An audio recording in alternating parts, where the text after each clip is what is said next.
What's going on, Shredders? Today, we're kicking off a brand new series called Tech Talk Tuesdays, sponsored by Wheels Up Bikes and Traction Tech Suspension here in Vernon, New Jersey.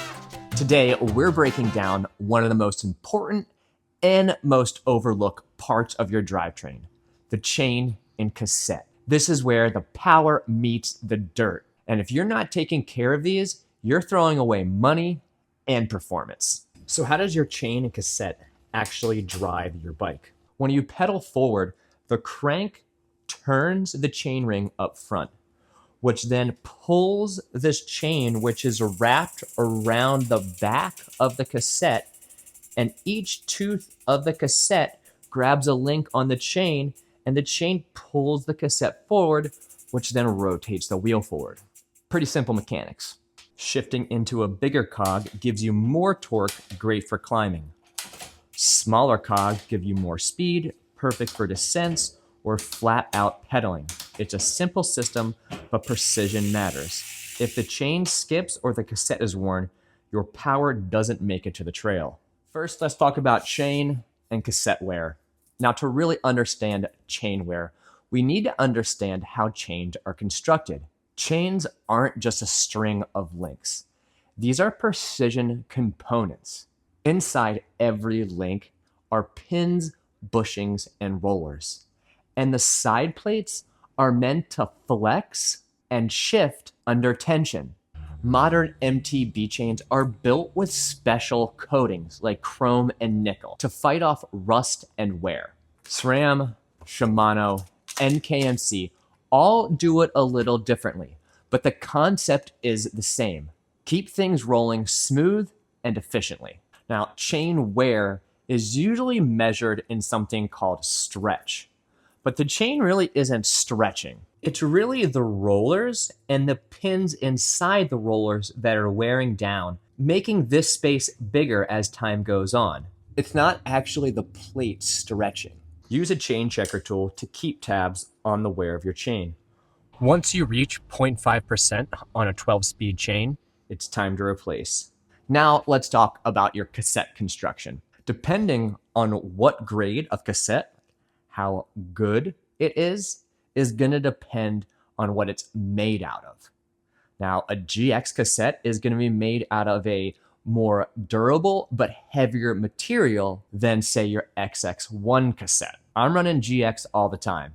Lasts, it works, I don't care about a few grams. Now, when a cassette is brand new, you'll notice that all of the teeth have a very square, flat top, and the gaps between the teeth are all symmetrical. When we talk about a worn cassette, we need to start to look at the tooth shape. And the teeth themselves will start to look like shark fins. And the gaps between the actual teeth will get super wide and shallow as the teeth get ground down. You can also note that the gears you use more regularly will wear out faster than the gears you don't use as much. So how long should your chain and cassette be lasting you? Now, your typical mountain bike chain should last you anywhere between 500 to 1,500 miles, depending on how hard you ride and how well you take care of your gear.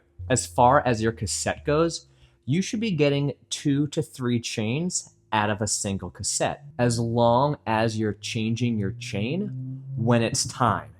If you're using a super worn chain on a cassette and then throw a brand new chain on it, you could have worn the cassette down so much that it won't mesh with a new chain so well. Cassettes will always last longer than the chain. So how do we take care of our chain and cassette so we make sure they continue performing and last us longer? No, more and more and more and more lube is not always the answer. Yes, lube is a great thing, but making sure it gets to the right spots and not the wrong spots. Let's talk about that real quick. When you buy a brand new chain, it comes with a super thick grease inside of the pins and rollers. Now, as you ride your bike, that grease wears down, and as you clean your bike, some of that grease is going to get washed away. So when we lube our chain, we're really trying to get the lube inside of the roller and pin so that these rollers continue to roll free of grit and smoothly. When they get grit inside is when they start to wear because of the grit. And if you're getting lube all over the outside of your chain, that's gonna collect dust, which is then gonna transfer to your cassette and gonna wear your cassette down. If you see lube and stuff starting to accumulate on your derailleur rollers, you know you're lubing too much and you're probably causing your components to wear down twice as fast. So the goal of lubing your chain is to, in essence, lube the pins and rollers. Now to do this easily, get yourself a bike stand, your lube. You want to make sure that your lube nipple is just sitting right on top of the rollers, and then start to pedal backwards. Go about maybe 2 rotations. Get rid of the lube, and then just start to rotate backwards. Let that lube work its way down into the rollers. P.S. Tri-Flow always smells like banana runts. It's delicious. Now that we've lubed the rollers, we want to make sure we get all the lube off of the side plates so it doesn't transfer onto our cassette.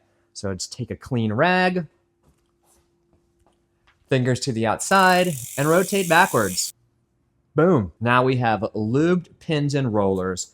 We're not going to have a over-lubed cassette because there's no lube that needs to go on here. Don't lube your cassettes. Come on. More lube is not always better. To end our very first episode of Tech Talk Tuesdays, we're going to talk about the pros and cons of waxing your chain.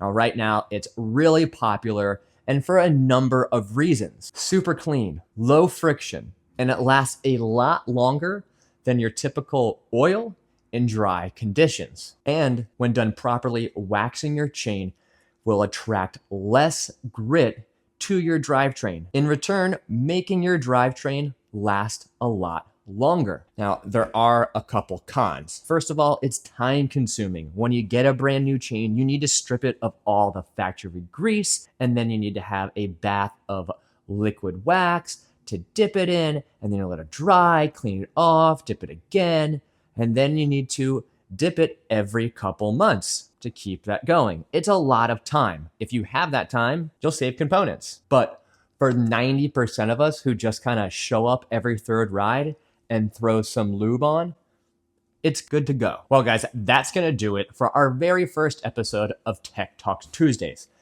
Bottom line, guys, chains and cassettes don't last forever. But if you care for them properly and have a knowledge of how they work, you can keep them running longer and stronger, which keeps more cash in your pocket. And I'm all for that. Now, in the next episode, we're going to talk about the derailleur and how to set up and adjust your derailleur. So make sure you check back in next Tuesday. But until that time, guys, keep the rubber side down and we'll see you on the trail.